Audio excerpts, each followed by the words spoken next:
on this computer. Yeah, I just got it. Got it. Okay, yep. Thank you for joining Marianne Gebauer podcast. And I am so delighted to be joined by Dr. Norman Fenton from England, London. Thank you, Norman or Dr. Fenton, for joining me today. Yeah, nice to be with you again, Marianne. So, Norman, we were chatting this morning and we were talking about the whole affair in Israel and all of the controversy surrounding it. And I reached out to you to get your perspective. And I think it's important to have this discussion. So I wanted to start out by prefacing this conversation by saying you have been a huge warrior in the freedom fight. In my mind, you have spoken out from the beginning against the COVID narrative. You've been ostracized, you've been censored, you've been vilified. You lost your career at the university. You've lost friends, you've lost colleagues. So you have been in the same camp, in the freedom camp, for the last 3 years. And now all of a sudden, this issue arises and there's tremendous controversy, and you seem to be in a position where you're being criticized. So you are Jewish. First of all, maybe explain your family background so that we understand who you are and who your parents are.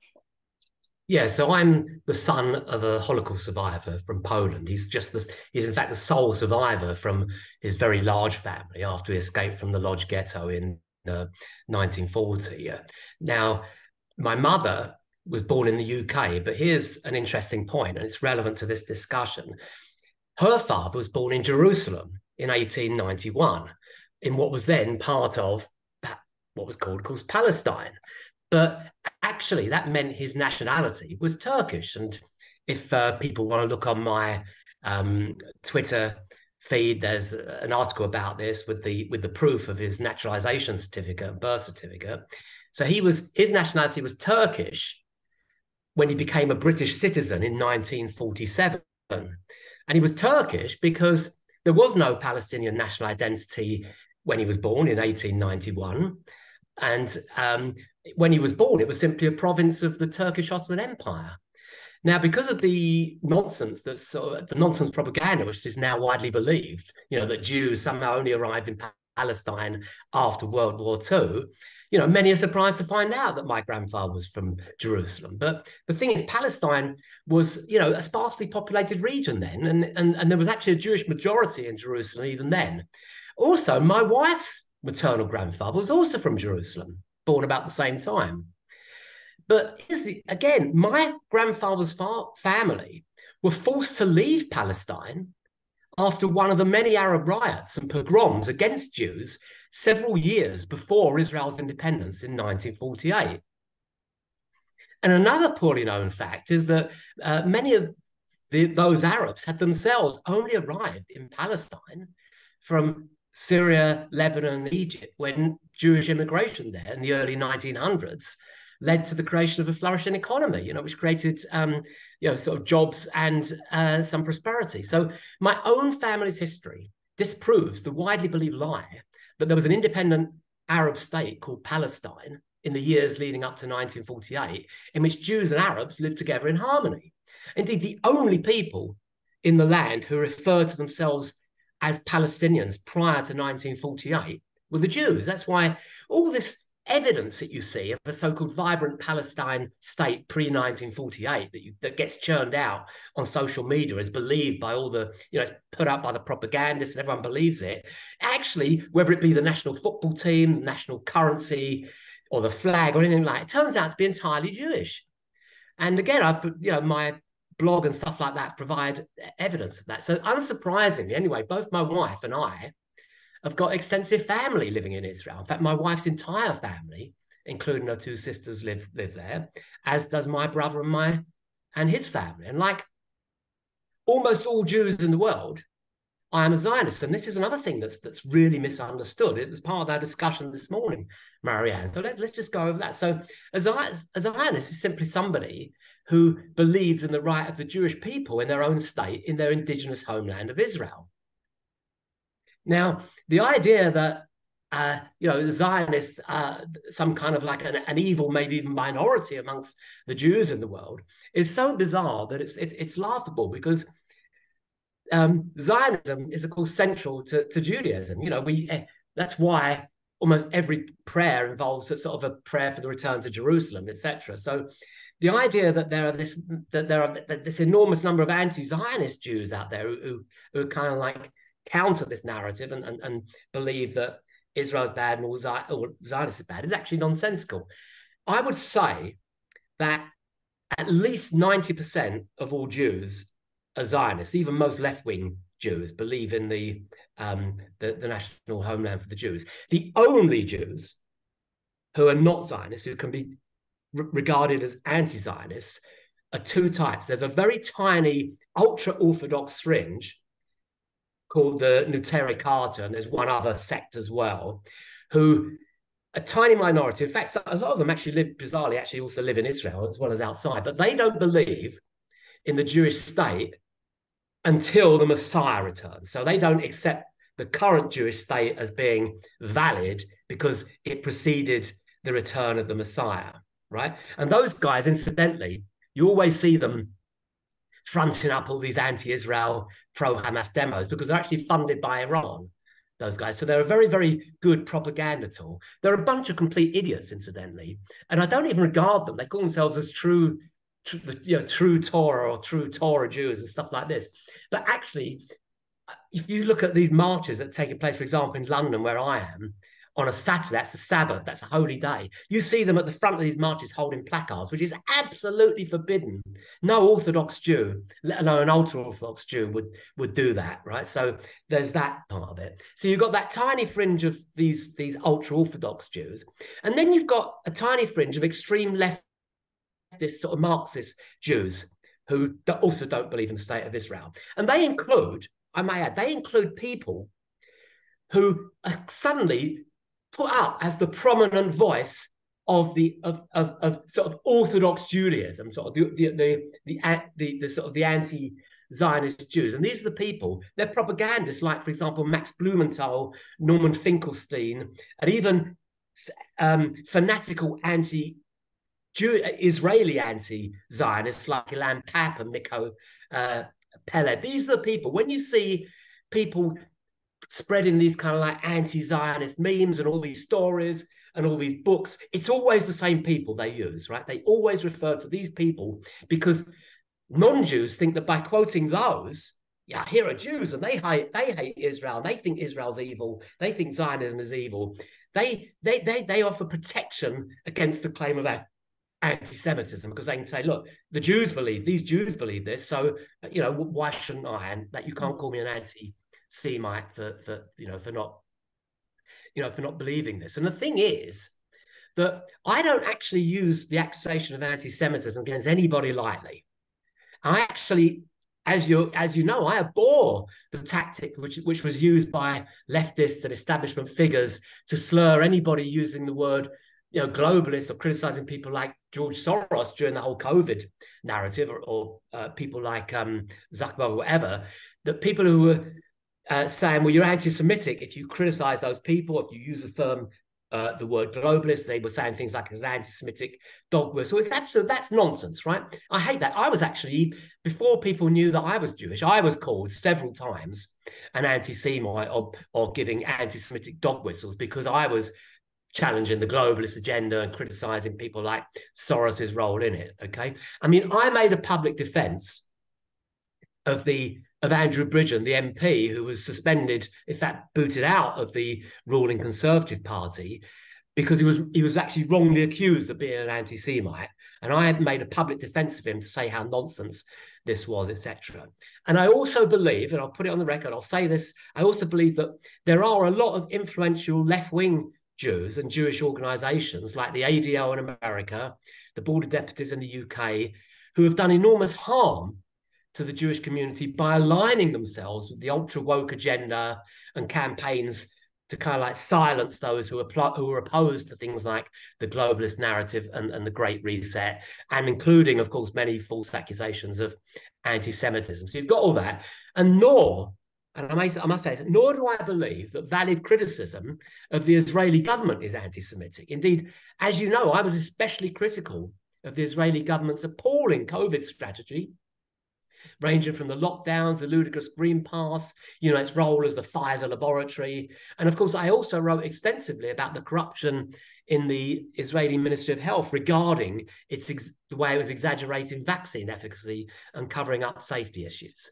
So that's, I want to make that all clear. But here's the thing. The obsessive hatred of Israel and Zionism amongst many in the freedom movement, which is what has concerned me these last few months, as well as, it's exploded since the whole Hamas massacre on October 7th, has got nothing to do with Israel's COVID policy. Mm-hmm. Rather, it's focused on the lies about the modern history of Israel and on the anti-Semitic trope that Zionists are at the heart of the globalist conspiracy, that the globalist tyranny and conspiracy, and also that they were behind most of these sort of evil events that have taken place in the last 70 years, including the repeated trope of the Jews being behind 9/11. Now, this was all brought into sharp focus in the conference that we were together at, Marianne, in June, the Better Way conference, because every speaker at that conference, as well as every sponsor, was given a beautifully wrapped copy of this Fergus O'Connor Greenwood's book, 180 Degrees, Unlearn the Lies You've Been Taught to Believe. And that book has a recurring theme of conspiracies about Zionists in Israel, most of which are actually easily debunked by anybody prepared to do the real research. And that's when I first came out. I was actually decided I would come out and challenge that, right? And I wrote a series of articles for the Conservative Woman with Karen Harradine about that, even before the Hamas massacre on October the 7th, right? So I was already concerned about what was really latent Semitism masquerading as anti-Zionism, but nothing prepared me for the shock of discovering how widespread that anti-Semitism was within the freedom movement following the Hamas massacre on the 7th of October. And even that has now been, they're trying to rewrite the history on that, right? And this is absolutely infuriating me, because what people need to understand is that massacre,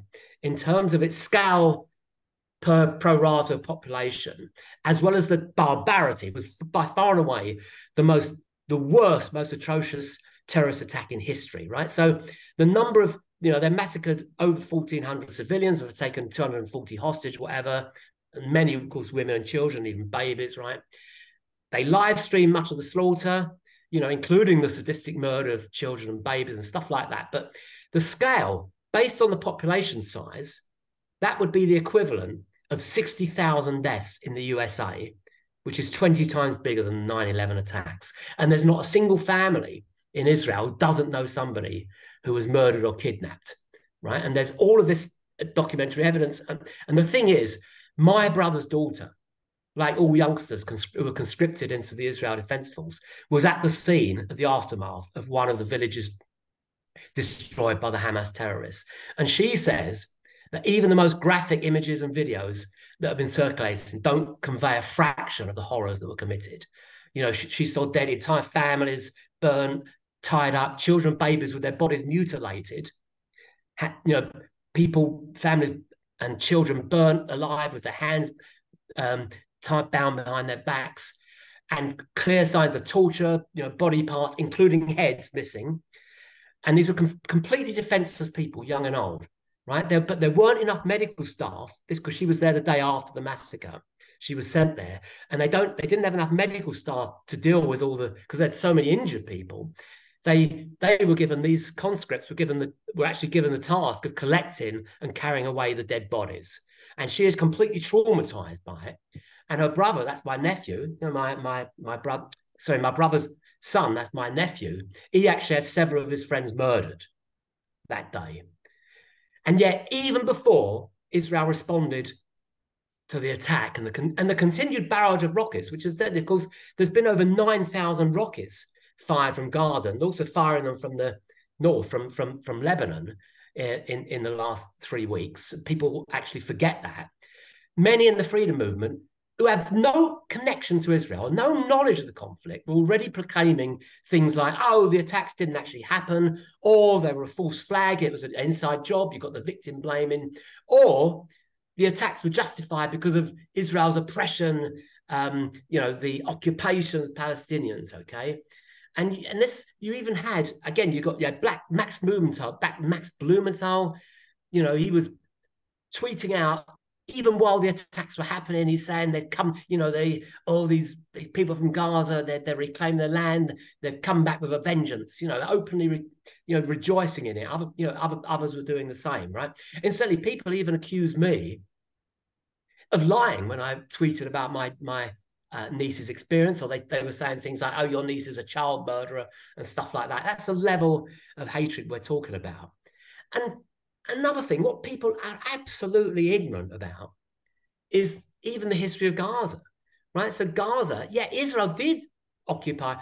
After 1948, the Egyptians occupied Gaza. There was no cries to make it a Palestinian state then. It was part of Egypt. Nobody was concerned about the Egyptian occupation because nobody was interested in Palestine then, because the Jews, weren't, occupying it. But of course, in the 1967 war, right after that, Israel did indeed occupy Gaza as well as the whole of the Sinai, which they gave up to Egypt. They wanted to give Gaza back to Egypt, and the Egyptians absolutely refused, right?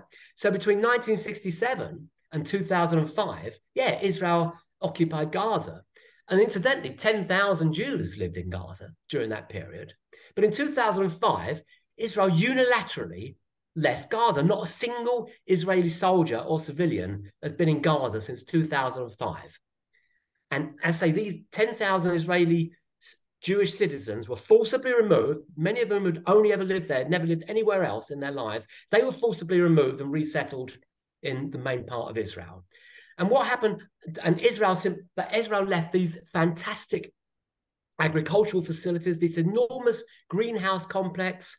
The Palestinians in Gaza could have had the most incredible life and the most incredible area there. They've got the whole of the Mediterranean coastline there, right? It's a potentially beautiful place. Israel would have given and offered all kinds of help on the assumption that Palestinians, now free of occupation, would build themselves a better life, with their own leaders. And what happened?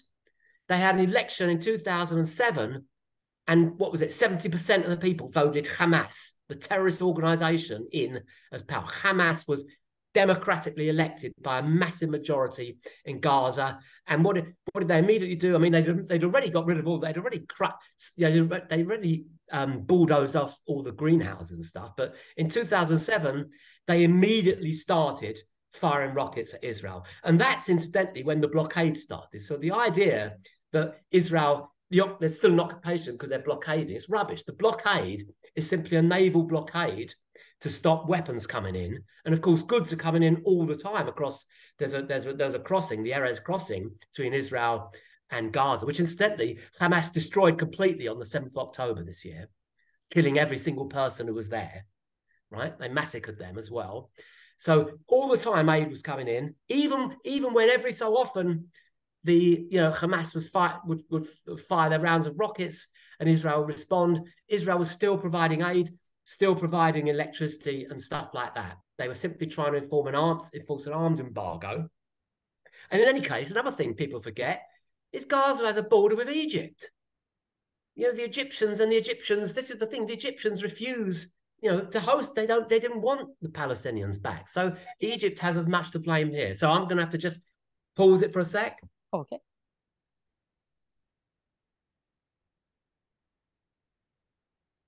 Yeah, so they've got that people forget about that that border with Egypt. So all of this, people just they don't get it.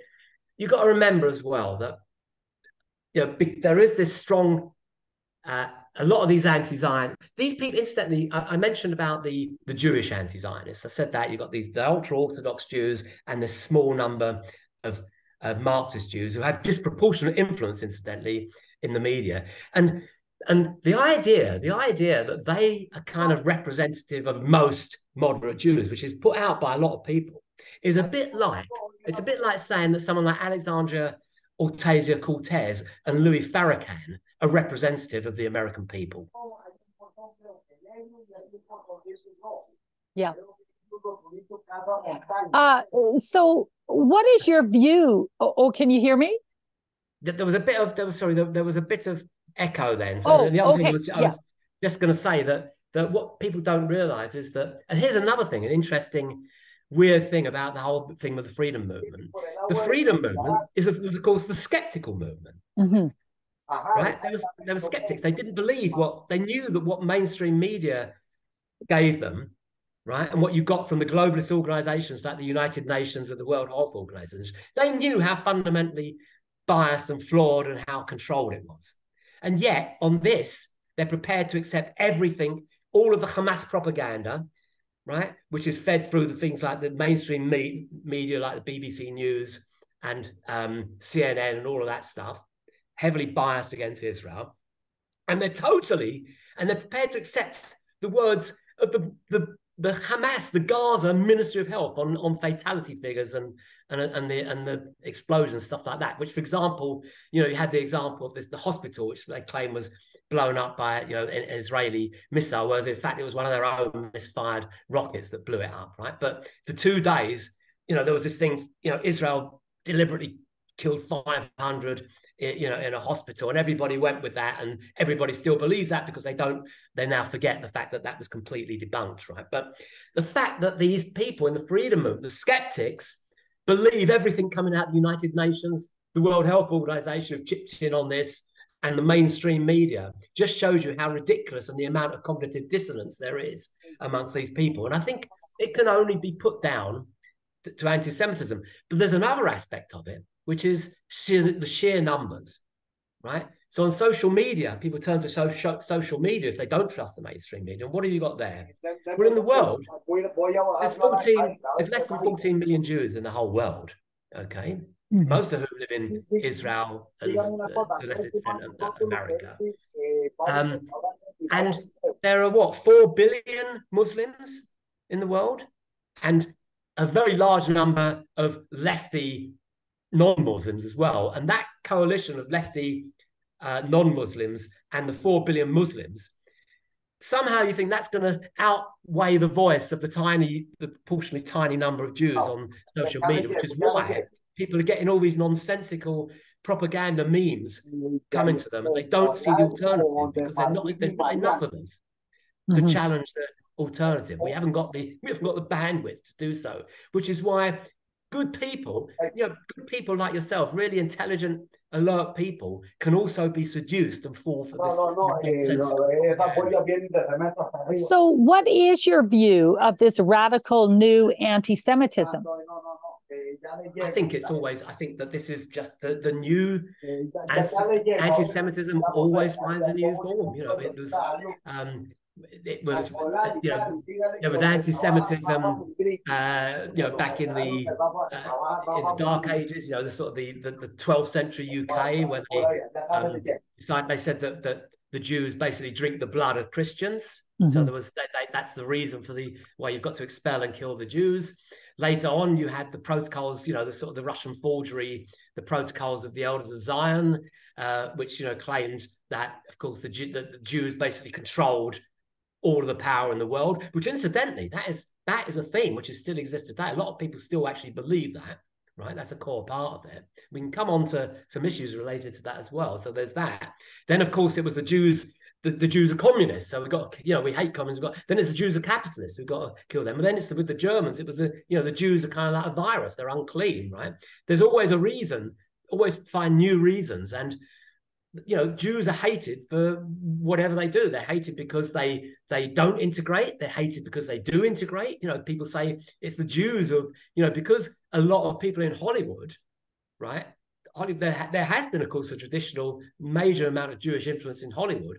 Those who think that, justifiably in many respects, that Hollywood has had this profoundly negative impact on against the sort of traditional family values and that whole sort of cultural Marxism aspect, they say, oh, well, it's the Jews then who basically promoted promiscuity, right? And then they can't win whatever they do. They can't win if they integrate, and they can't win if they don't integrate. People always find a reason, and Israel has provided that convenient reason. So now Israel is the ones killing all these poor Palestinians, whereas actually, of course, this is a complete inversion of reality.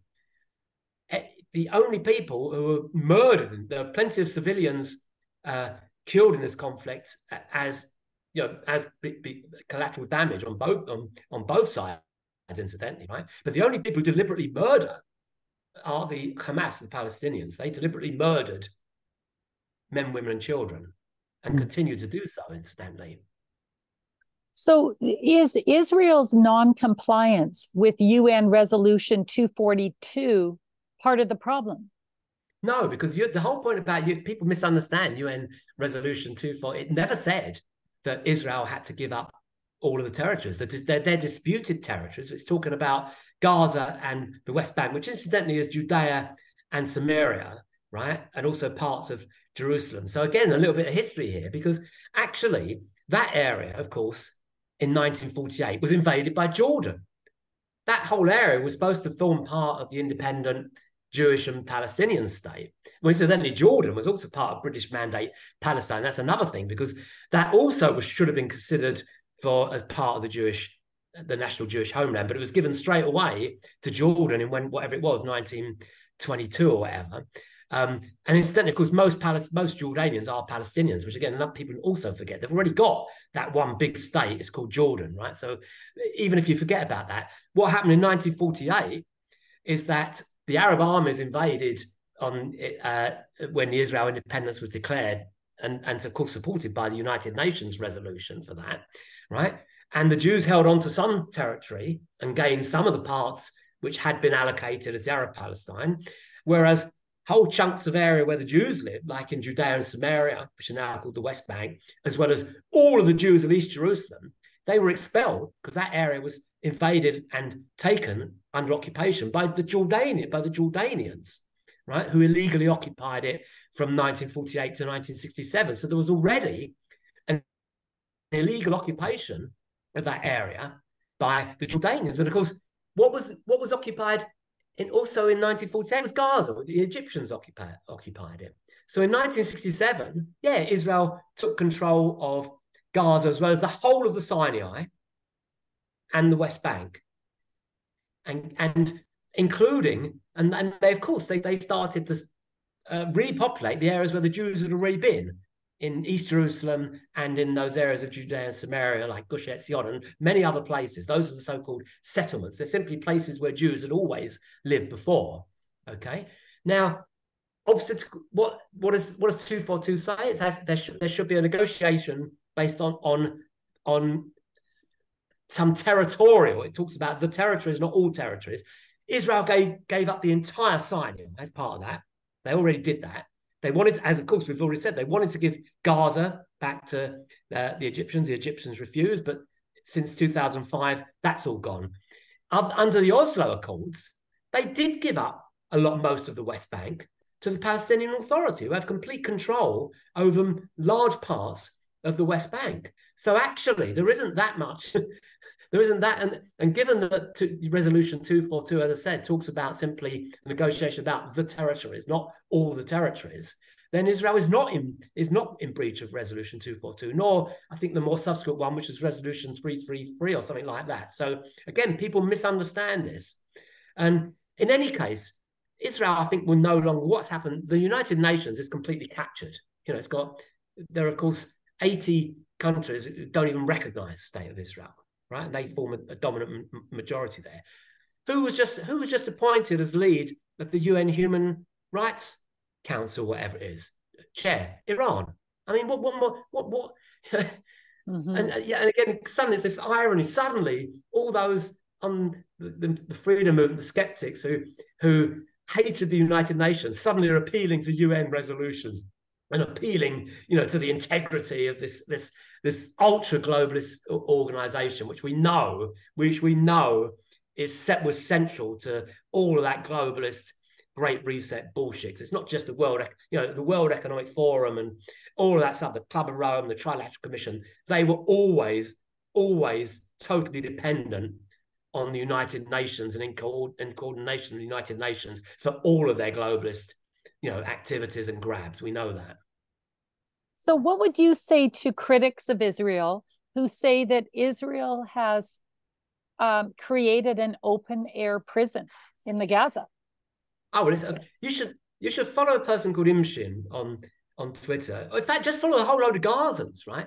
On TikTok, whatever, who actually always post these, the photos and the videos of enormous luxury there in Gaza.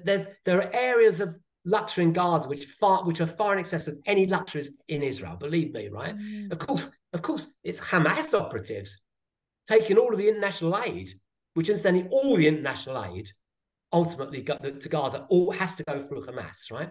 And that includes all the UN aid, because the UN has its own basically Palestinian agency. It's the United Nations Relief and Works Agency, right? Which is there simply to just continue the so-called refugee crisis. They are funded to simply make sure that the problem never goes away, to make sure they stay as refugees. So all the money in Gaza goes to Hamas, which actually has funded this enormous wealth there. You can't believe the mansions and the beautiful seafronts, etc., right?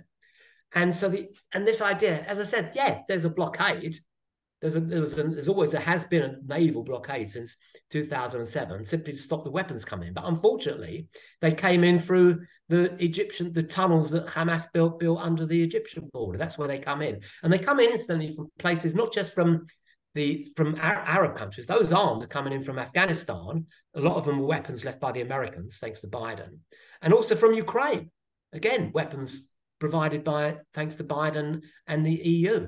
A lot of them they've found have come through there from those places. So that idea, they really could have. So Israel is every time there's since 2007, there's just been this continual cycle that Hamas continually is launching rockets at Israel. What are they trying to achieve? Who are they trying to liberate? What is it? They've got their territory. There are no UN resolutions governing any territory anywhere near Gaza. Right, that is Israel. Nobody, even the most anti-Zionists have to accept that is, even by the UN's definition, that is not disputed territory, right?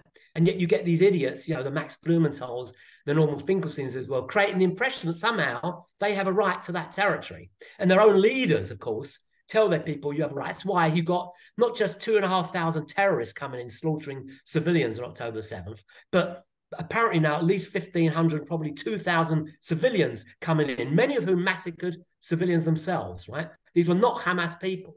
And just look at what they did to the bodies and also even the live hostages they took back into Gaza. Go and have a look at the street scenes, the jubilation. These are not just Hamas people. These are indoctrinated youngsters, indoctrinated from birth to hate the Jews, that the Jews have got to be murdered. That's the ideology that we're talking about. That's the ideology that Israel has to confront. And of course, people go crazy because Israel is bombing Gaza. Well, what about this bombing? It's always been targeted bombing. They've always made clear that, given warnings in advance, there should never be any civilian casualties, right? Thousands of missiles are launched at Israel. Like, those missiles rarely cause civilian casualties because Israel basically has shelters for every single civilian. They're in the shelters. Now, as we speak, my family are in shelters all over Israel. Over 400,000 Israeli citizens have been evacuated from the north and their homes in the north and the south because of a continual barrage of missiles and, of course, the terrorist incursions coming not just from Gaza, but also from Lebanon and Syria now. Okay, nobody speaks about those. There are 400,000 Jewish refugees inside Israel now who can't return to their homes. Of course, many of them have got no homes left. But the ones in the south, all their homes were destroyed, okay, by Hamas. So people just completely ignore that. Say, oh, the poor Israel's bombing these poor Palestinians. No, no civilian needs to be harmed in Gaza. Israel's always done the targeting of the Hamas infrastructure. Now, I personally am not a big fan. I don't, it's difficult to know what else they can do, right? I mean, because I always think that if only there was more international pressure on places like Qatar and all these other agencies which basically provide funds to Hamas, or also to Hamas via, supposedly through humanitarian aid, but it always ends up with Hamas. This could stop in a second if, for example, the United Nations deemed Hamas a terrorist organization, which it doesn't, right? And basically demanded the expulsion of the Hamas leadership in Qatar and in Gaza. Expel them and subject them to war crimes. Everything stops. That's it. That's the end of it. The Gazans can go ahead and build a beautiful life with the full help of Israel, which Israel always wanted to do. So can you respond to this comment? So Hamas invasion has aroused suspicion given the extreme surveillance technology at the Gaza border. So it appears that the IDF, or the Israeli Defense Force, has invited Hamas in order to create an excuse for cleaning out the Gaza Strip once and for all. I mean, this is something everyone's talking about. This saying, how could this happen? This is one of the most popular conspiracy theories. Incidentally, this is propagated by a number of Israeli commentators who've been very big on Twitter, right? I won't name names here, but people know some of the people I refer to, right? These are the ultimate armchair. There's something in common about people who are promoting this narrative, right? Israelis, including Israeli Zionists. These would all be Zionists. They're on the extreme left of the Zionist scale. So when I said that almost all Jews are Zionists, of course, all Israelis are Zionists, right? There, of course, as in America and the UK, there are lots of there's the right and the left of that, and so you've got the right who absolutely refuse to give up any territory, and you've got the left who say we've got to give up even more territory than we have to if only it brings us peace and stuff like that. So you've got those extremes, right? But you've got to that all of these are from the left, from the extreme left, right? And they hate Netanyahu. Now, a lot of Israelis, including those on the right, hate Netanyahu. And those who think that he's done this to gain favor and so misunderstand the Israeli mentality. It's a joke, because no Israeli leader who's ever been part of this kind of catastrophic military era has ever survived. So Netanyahu, believe me, is toast after this, right? But for the duration of the conflict, he's got a coalition government now, and of course, he will be supported by almost all Israelis. But they hate him, and they've always wanted to they've been trying to get rid of him for years, and they want to pin the blame on him, right? And this enables them to do that. So you've got these armchair ex-soldiers. Everyone in Israel is an ex-soldier, right? And they can, you've got people claiming, oh, I was an intelligence officer 25 years ago. Well, there was no border with Gaza. There wasn't a border with Gaza then, because Israel occupied Gaza 25 years ago. So anybody commenting on the intelligence apparatus in Gaza from their knowledge of intelligence as a conscript 25 years ago, is talking complete bullshit, basically. So you've got that. But yeah, here's some things that needs to be considered, which explain this. For a start, the timing of this, right? It was on a Sabbath, right, which is called Holy Day, and any Orthodox Jew will not have their phones on, will not have radio on, will be in synagogue, whatever. And it was the festival of Simchat Torah, which is one of the holiest festivals, right, of the Jewish year. So even people who don't normally recognize Sabbath, right, and who don't turn off their phones, etc., Sabbath, would on that day, and they'll be in synagogue on that day. So first of all, that explains a lot of the delays of the reservists. They didn't even know about it. They didn't even find out what was going on, right, for quite a long time. That's one aspect. Second, I believe there was genuinely poor intelligence. For a start, that generally poor intelligence all around. They failed to realize that Hamas had planned this for many years, at least two, with the help of very, very sophisticated Iranian intelligence and sophisticated machinery. Israel had absolutely no idea that within 60 seconds, Hamas had drones which were capable within 60 seconds of blowing out all of the communications along the border. But most people don't realize that happened. That happened, right? And they didn't realize they had the technology to break through the fences in a number of those places. Okay, so that's one. They didn't know that. I think there was also not just bad intelligence, but potentially compromised intelligence. And I think Israel has in the past relied a lot on. They've got very good at their own intelligence. They rely a lot on US intelligence. Now, I think you'll know that a lot. I think US intelligence has been compromised by Iran. I think there's been a lot of infiltration into the US State Department of Defense here.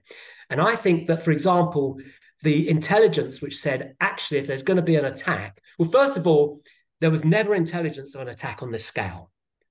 I think the Americans might have known it, but actually didn't provide that information to the Israelis. So that's one thing, right? But also there was this intelligence which suggested that there was going to be some small-scale attacks in the West Bank, not in Gaza. And that's why they moved some of the elite brigades from Gaza just 24 hours before the attack, moved to the West Bank. So there's all of this is happening, right? That all contributes. The idea that even someone as sort of corrupt and compromised as Netanyahu would sacrifice his own people in that way in order to gain this incentive to be able to go and wipe out the Hamas in Gaza is so completely nonsensical. It's an insult, and I think it is also that it's part of this hatred for Netanyahu, and the people who are not Jews, who don't know anything about it, are prepared to believe it because it fits also into this, the anti-Israel, anti-Semitic mindset that they have. And I mean, people then say, I can probably almost preempt another question you might ask, which is, well, Netanyahu, it wasn't just Netanyahu, because he was actually, there was Gantz was prime minister before him, during COVID. Why would they, if they were prepared to sacrifice, Israel, the Israeli civilians on the sort of Pfizer lab thing, why wouldn't they be prepared to sacrifice on this? Well, no, here's the response to that. Netanyahu, like Trump, incidentally, I think they genuinely believed for a long time that they were actually the heroes here. They were saving the world. They were sort of shining a light to the world with the vaccines, right? And being, because Trump was claiming that, it was his, whatever it was, Operation Warp Speed that got it out. And then you got Netanyahu claiming we're going to be the first to vaccinate the entire population. And that's Netanyahu's mindset, is that he wants to be loved by the rest of the world. He's got an incredibly inflated sense of, how he's seen in the rest of the world. He really has. He's nowhere near as clever as he thinks he is, right? And I think he genuinely believed that. He really thought he was going to be deemed, put up as a sort of as a world hero here. And I think, just like in the UK, just like in the US, just like everywhere else, the scientists who were advising these people were all telling them, as you know, they were giving them narrative, no, the COVID vaccine is safe and effective, and they're just in there, and they are still, many of these people are still, as we know, are in complete denial about the lack of safety. So those people wouldn't even countenance the idea that they've done massive damage to the civilian population.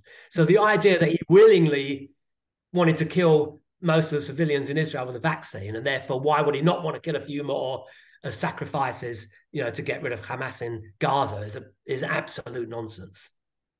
But when you think of a very sophisticated defense system that is compromised and allowing ultralights to fly across, and is compromised not just for minutes, but hours. Some reports have said 7 hours. How is that possible? Well, I think there are certainly questions to be answered there, and everybody in Israel is asking that question. But some of the things I've told you, and there's a lot more. I mean, I'm not a security expert on this, but I have spoken to people who are security experts, and I'll probably find out, I can probably dig up some references here, who maintain that it's absolutely feasible with that type of planning that you could have basically destroyed the communications infrastructure. We know they did it very, very successfully. And you've got to remember, they immediately went in, we're talking about at the same time, immediately prior to the invasion, and whilst the invasion was taking place, they launched 2,000 rockets within the space of less than 90 minutes, right? So the rockets are going on, ferocious rocket rush to the whole of Israel.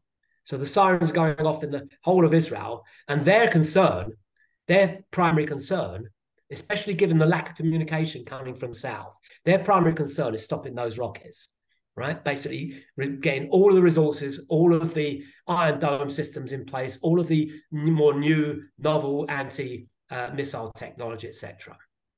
And there was this massive over-reliance on the technology, right? Rather than on the people on the ground. All of the eyes and ears on the ground were massacred within minutes of the, and so you lost all of those, and you lost all of the technology, and that's why. And when you couple that with the fact that many of the army and I mean, even incidentally, when I said about the conscript, that the reservists taking time not knowing about it until hours later, also the regular army, for a weekend like that of Simchat Torah and a Sabbath, a lot of the regular army would have been given home leave. And a lot of them did, right? A lot of them, apparently also a lot of them got in their cars, and it took them hours to get down there because of the chaos that was going on the roads as well, which is another thing to consider. So all of these factors, and instantly you don't turn around the kind of brigades that have been sent to the West Bank in anything less than the number of hours we're talking about either. But can you understand how it looks like a false flag? It looks like an inside job because it resembles what happened with 9/11. There's a lot of parallels here. Can you see why people are saying this is an inside job? Well, I mean, partly, well, first of all, I as far as 9/11 is concerned, a lot of the conspiracy theories about that are actually completely wrong, right? So there are people who think that that's an inside job, that Israelis and Mossad did that, and that is a complete nonsense, right? All of these stories are completely false. Of course, with 9/11, what I believe is true about 9/11 is that there was advanced knowledge amongst the CIA and generally the US security forces, and possibly even help with the attackers. I believe the attacks did happen, of course, and I believe that they were carried out by those Saudi terrorists. But of course, I also believe that they had the help. That's where there was inside help from the CIA. I think that they were trained. I mean, even since then, there's been lots of cases where the CIA have kind of like groomed potential terrorists so that they can then entrap them and et cetera, do stuff. I think they even did it with the original World Trade Center bombing. I think those guys might have been sort of trained or whatever in hoc with the CIA or whatever. So there's that. Whether or not they went to the extent of whether they thought that they could stop, this was a kind of an entrapment, they were going to stop it before anything too bad happened. That's another issue, right? But certainly I believe the US government or key figures in the US government knew about it in advance. And I think it's even possible that explosives could have been planted in the towers, etc. I think all of that's possible, but that's a long way from the kind of inside job that has been suggested in the sort of the conspiracies in the book like that one I mentioned earlier. And here, no, because there are more, as I said, there are more explanations for this, including the fact that whereas with 9/11, you're talking about a bunch of, Al-Qaeda terrorists, right? And how infeasible it was for them to pull that off. Here, we're talking about one of the most powerful military states in the world, which is Iran, behind this, right? If that's the inside job, we know they did fund, of course, Qatar as well, but they did provide the funding, the training, the weapons, very, very sophisticated weapons, which incidentally genuinely caught Israel by surprise. So if you call that an inside job, I don't know what. But so yes, it's an inside job because it was actually carried out. It could only have been carried out with the intense help of a sophisticated military force of the Iranian government. And that's what happened. There may well be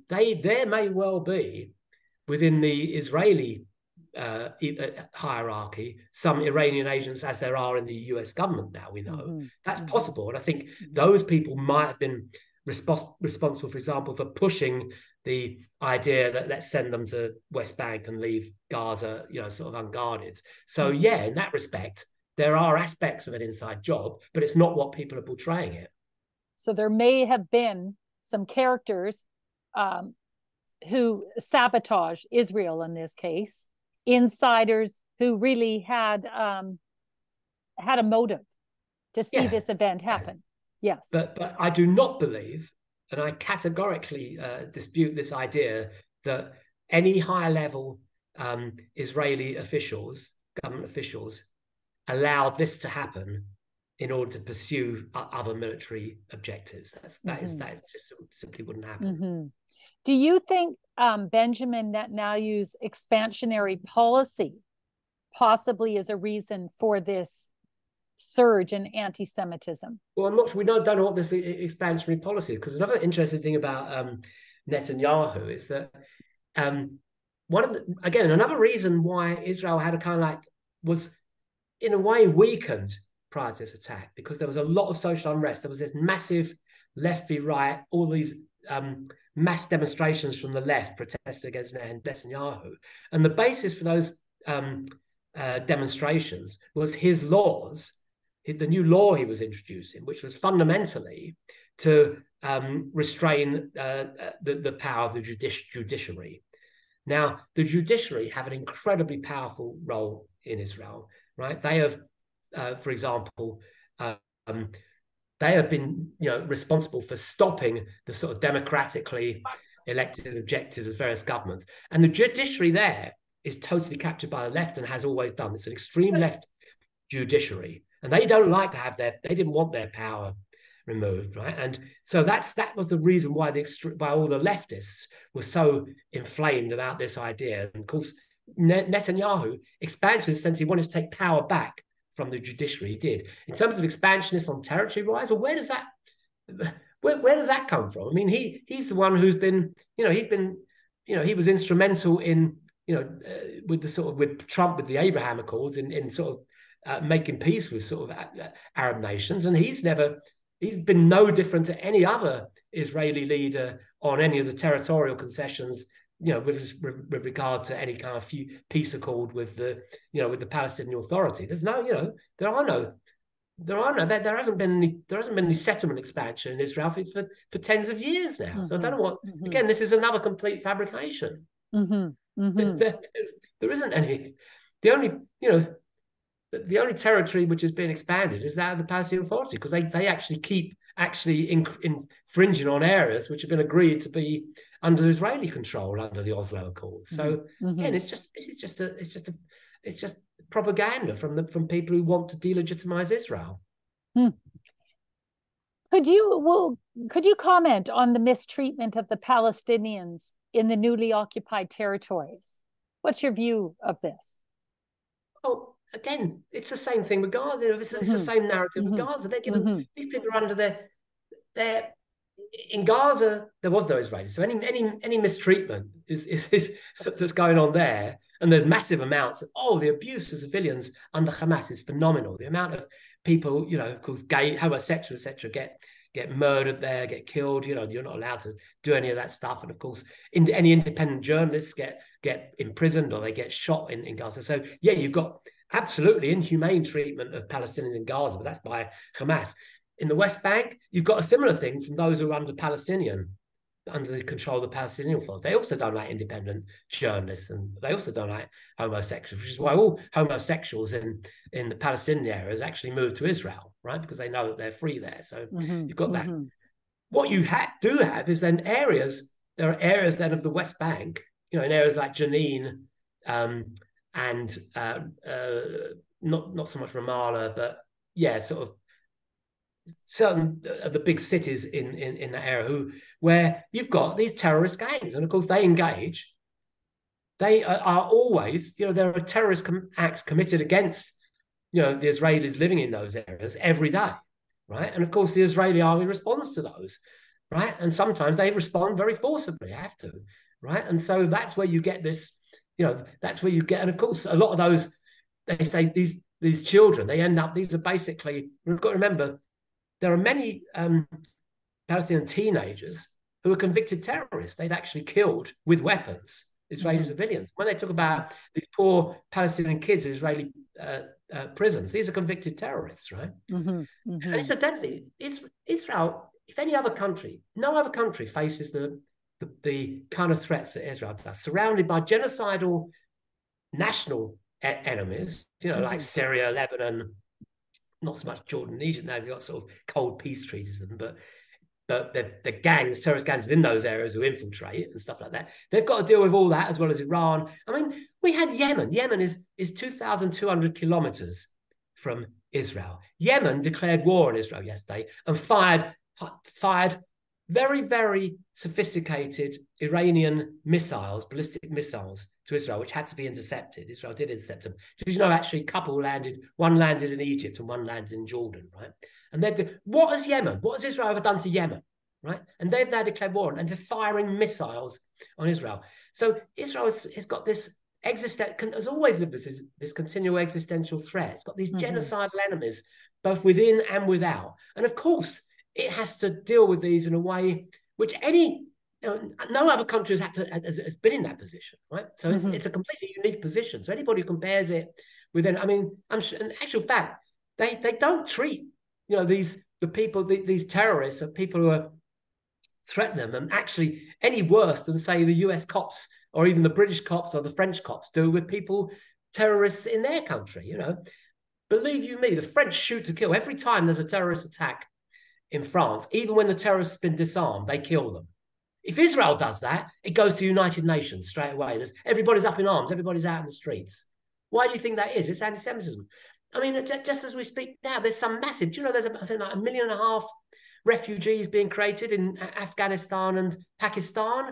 Who's out on the streets demonstrating that? No, nobody. Nobody gives a damn. It's only because if it's the Jews in Israel, people are out on the street. They hate the Jews. That's what it boils down to. So share what you think the Jewish view of the current humanitarian crisis is. It's entirely created by Hamas. Israel now does have, for literally existential, to save the state, it now clearly has to get rid of Hamas. And there will be, of course, a necessary temporary humanitarian crisis while civilians are moved out of the danger zone, right? But Israel's always made it clear that's why is that not going to be temporary? Why shouldn't they be allowed? Why shouldn't they make? A lot of them are making the crossing now, fortunately, across to Egypt, which has basically got enormous land. I mean, why don't you've just got, why don't they go to Saudi Arabia temporarily? They've got those tent cities for Mecca. They've got for the annual pilgrimage then, which can house millions. So this could easily be resolved if the world wanted it to, but they don't. They want this to be seen as a massive humanitarian crisis because they want Israel, they want a ceasefire which will allow Hamas to rearm and the whole thing to start again. And this time, that's happened over and over again. And this time, because of what happened on October the 7th, which was unprecedented, Israel can't allow it to happen. And that's the simple answer there.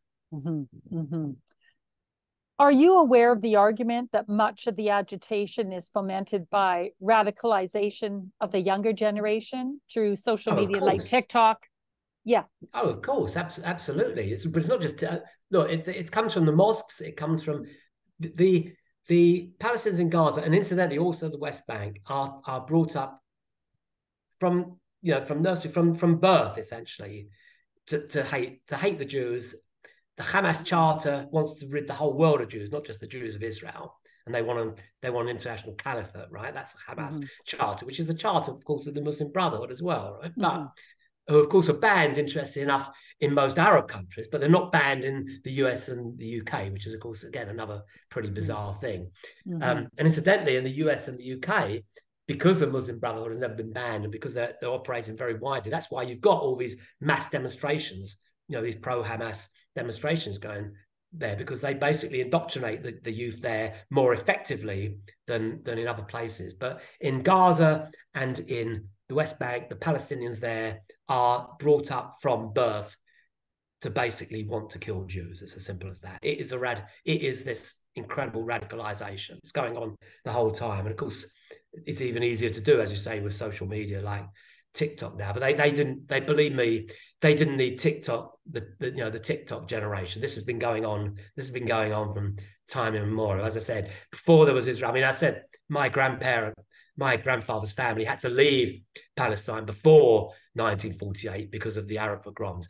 The Arabs in 1929, there was no state of Israel then. There was no occupation. The entire Jewish population of Hebron, one of the holiest cities, a city where there'd been a Jewish presence even after the destruction, after Rome was destroyed, the temple and dispersed Jews. They had a continual presence in places like that in Hebron. And yet in one night in 1929, they basically killed all of the Jewish, either killed or expelled all of the Jews from Hebron in a mass pogrom. And people, again, have forgotten about that. 1929, not 1948, not 1967 or 1972 or whatever. So, yeah. So what would your response be to the assertion that this whole issue is intended to be a distraction? Pro-Hamas, pro-Israel. This is nothing but a big distraction. The thing is, it's an interesting one because it is. There's no doubting that it is. And it is dividing people. And therefore, I'm not unsympathetic. I can understand those within our movement who say this has only been done, that there's some kind of higher forces above this who are doing this in order to create this distraction. Well, let's try and articulate. There is some, look, I think that there, first of all, how did Hamas do this? Well, we know, as I said, Roy said they got this massive state support from Iran. But how did Iran get in a position where it got this? Well, because it wouldn't happen under Trump. Trump, Iran got all these billions from Biden, right? It was Biden, or whoever controls Biden, because we know he has no say. Whoever controls Biden made sure that there was a resurgent Iran as soon as Trump went out of power. Iran was at the state whereby the freedom lovers in Iran, there's many of them who hate the Islamic regime, they hate the Ayatollahs. Incidentally, there is more Muslim support for Israel in Iran than in any other Arab country. I can tell you that as well, because they understand what it's like living under Islamic fundamentalism, right? If Trump had stayed in power, that Islamic regime probably would have collapsed by now. Then there would have been no funding for Hamas. There would have been no funding for all these other terrorist organizations, right? So who made the decision? It wasn't Biden. To basically ensure that Hamas became a major power. Who made the decision to make sure China, increases power? This is all coming. There are indeed globalists clearly controlling Biden, right? Who are basically maneuvering these superpowers, these powers in a way which is enabling us to, which created the Russian-Ukraine crisis. And yes, it wouldn't have happened. This whole thing with Israel and Palestine would not have happened without those globalist powers, without whoever was behind that. So yes, right? But that's not Israel's fault. No. And the idea that the Zionists somehow did this, no, that's an anti-Semitic trope. There are no, I'll go so far as saying there are no Zionists in that globalist movement. Let's look at the families, they talk about 300 families, the Trilateral Commission, all those people. There are elite, we know there are elite globalist families. Yes, and one of those is the Rothschilds. It's the only one which is Jewish. Well, the Rothschilds, and of course, historically, the Rothschilds did have a close alignment with Zionism and did provide original funding for some of the original. I think maybe when Tel Aviv was established and some communities in the north certainly had a lot of Rothschild funding and certainly the original bank in Israel, Bank of Palestine, incidentally, which is actually, again, there was Rothschild before 48. They had a role in that, but they're no longer that family. In fact, most of that family married out. A lot of them not even, they might have the Rothschild name, but they don't have the Jewish or even the Zionist connections anymore, a lot of them, right? But yes, that is a Jewish family. But the rest, people say that Rockefellers are Jewish. No, they're not Jewish. None of those others are Jewish, right? You've got the Jesuits, very few of the others are Jewish, right? People then say, and then you get these memes, right? Well, okay, all right, they might not be at that level, but then the leaders of all these, the sort of the leading organizations, the leading companies and the media, they're all Zionist Jews. Well, there certainly are a significant number of Jews there, as you do get prominent Jews in America, because they tend to be successful people. They tend to be able to get into those positions. But again, who are they? Whereas Larry Fink at BlackRock. Now, BlackRock I think, is a completely evil organization, and of course they do own, them and Vanguard. We know do own most companies, have major shareholding in virtually every company in the world. Of course, nobody knows who actually owns Vanguard and BlackRock. We know that Larry Fink is the CEO of BlackRock, right? And we know he's basically a total creep, and he's one of these Jews in name only. He's not. There's nothing. He's as Jewish as bacon and eggs. He might have been born a Jew. There's nothing about him which links him to Judaism or Israel. So the idea that these are Zionists and that you've got this meme going around that they all got joint U.S. Israeli, that's complete nonsense. It's just a complete fabrication. There might be a handful who do, but the idea that this is all of these people, all of these companies are owned by these Zionist Jews is just complete nonsense.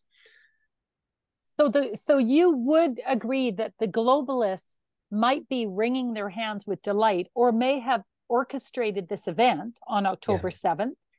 And in the way I said, not in the way that you said, and the Jews are innocent victims of this orchestrated event. The Jews and the Palestinian, the Jews and that's right. They're both victims. They're innocent. So if we sit back and look at this event, if we look at both of these, the Jews and the Palestinians, as being victims of this globalist orchestration, that's quite plausible. Yeah, and you got to remember as well, it goes back. Think about again what Trump was doing and what they stopped. Right, Trump, had these Abraham Accords, which people should not underestimate how important that could have been, because they was on the point of Israel having a peace treaty with Saudi Arabia, right? And that would have led to enormous benefits for the whole Arab world, okay? And who are the people who objected to this, right? It's the globalists. It's one of the first things that Biden did when he came to power was try to stop the Abraham Accords. He tried to stop those things. He wanted to stop these peace treaties happening, right? He wanted to empower Iran, which was the one nation which stood to lose from those accords, because of course, the Sunni Arab states who Israel was making peace with hate the Shia Iran, right? Because they're threatened by Iran, just as Israel is threatened by a nuclear Iran, right? So of course, under Trump, we were moving towards a situation where a lot of these globalist conflicts, these global conflicts, could have stopped where we moving away from it. And yet suddenly they're all back on, and worse than ever. So do you think that the globalists are actually backing Muslims? Yeah, they're backing Iran. The globalists, I think, are backing Iran because they see them as the key, the necessary point of destabilization for the world. As long as you've got a very, very strong Iran, basically you've got disasters everywhere. Yeah. Right. You've got to remember, Iran is funding a lot of the potential. They've got agents, working on the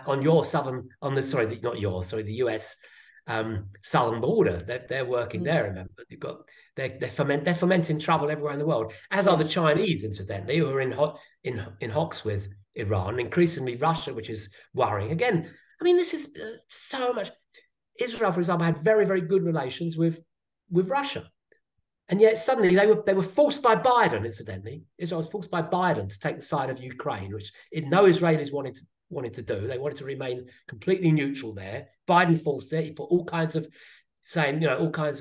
forcing all kinds of blackmail on Israel to do that, as he did, no doubt, as they did with other countries, right, including the EU. So you had that. So suddenly, Israel had perfectly good relations with Russia, which of course pre-1990 they never had. But again, moving towards periods of peace and reconciliation, all that sort of stuff. And now Russia has come out as Russia is pumping out the most ferocious anti-Israel propaganda, which is why, incidentally, you saw that mass pogrom at the Dagestan airport, where, because they'd heard a plane was coming in from Tel Aviv, 10,000 Muslim fanatics, whipped up by the Russian government because of this stuff, tried to storm the airport.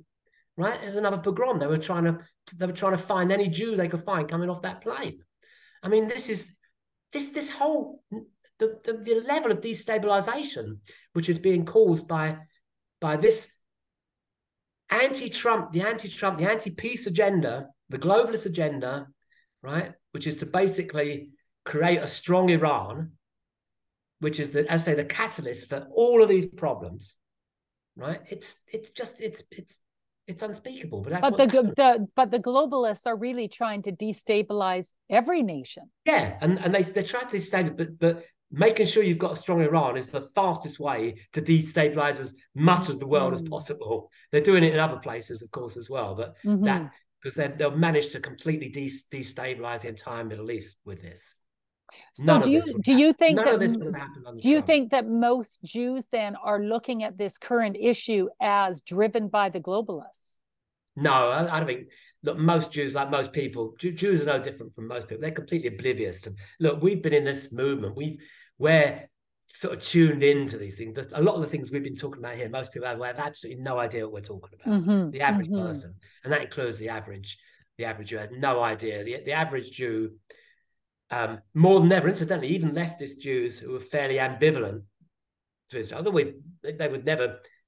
They would still be classified as Zionists, but they wouldn't be ones who would openly do much to support Israel. But I can tell you, even those feel not only threatened but unified. They people who would never have believed, who are sort of uniting now because they do see Jews see themselves as being existentially threatened, both in Israel and outside Israel.